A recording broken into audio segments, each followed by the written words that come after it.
And welcome to Today on this Monday morning. I'm Meredith Vieira. Matt Lauer is at ground zero where nearly 3,000 people lost their lives on September 11th, 2001. 184 were killed at the Pentagon, 40 others on Flight 93 that crashed into a field near Shanksville, Pennsylvania. We're going to check in with Matt in just a moment. Meanwhile, I want to show you some of the newspapers out this morning. Obviously, the headline front page on everyone has to do with the death of Osama bin Laden. This one, the New York Times, bin Laden killed by U.S. forces in Pakistan, Obama says, declaring justice has been done. Other newspapers, the headline more pointed, the New York Post, got him, vengeance at last. And the Daily News, rot in hell. President Obama made the announcement about Obama's death in a late-night address from the White House. Intelligence officials apparently learned of bin Laden's possible location back in August. And then last Friday, the president felt confident enough to give the order to bring the al-Qaeda leader to justice. In the years after 9/11, we heard so much about bin Laden possibly hiding out in mountain caves. But in the end, he was living in a mansion in a small, affluent town just 35 miles north of the Pakistani capital and just 100 yards away from a Pakistani military academy. NBC News has learned that bin Laden's body was recovered during the raid, and in accordance with Islamic law, it was buried within 24 hours, that burial taking place at sea. We have complete coverage this morning, beginning with NBC Chief White House Correspondent Chuck Todd. Chuck, good morning to you. Good morning, Meredith. It was an operation 8 months in the planning, with the president personally overseeing 5 meetings in the final 6 weeks as the U.S. government zeroed in on public enemy number one, Osama bin Laden. It was shortly before midnight when the president announced the news.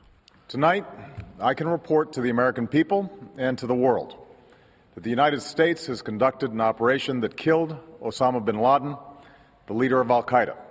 The president made it clear getting bin Laden was always a top priority. Shortly after taking office, I directed Leon Panetta, the director of the CIA, to make the killing or capture of bin Laden the top priority of our war against al-Qaeda.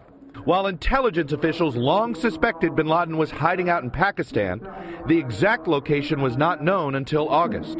After years of painstaking work by our intelligence community, I was briefed on a possible lead to bin Laden.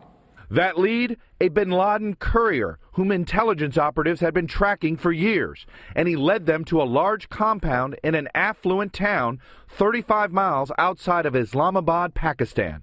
Last week, I determined that we had enough intelligence to take action and authorized an operation to get Osama bin Laden and bring him to justice.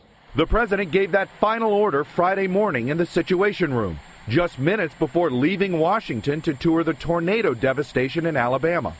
He called the death of bin Laden the most significant achievement to date in our nation's effort to defeat al-Qaeda. USA! USA! USA! The news spread quickly and jubilant crowds gathered at the White House. I wanted to come out here and just show my support for the U.S.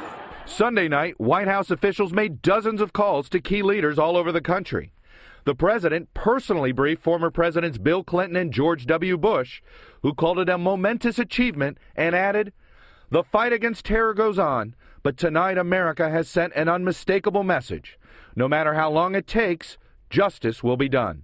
With nearly 150,000 troops fighting the wars in Afghanistan and Iraq, some see this as a big morale boost. I think it's an enormous shot in the arm to the U.S. Armed Forces. They've had 48,000 killed and wounded fighting the war on terror. So taking down this very iconic figure is a very significant event.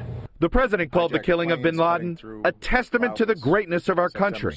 And with the 10th anniversary of the 9/11 attacks just 4 months away, he had a special message for those who lost loved ones in the attack. Justice has been done.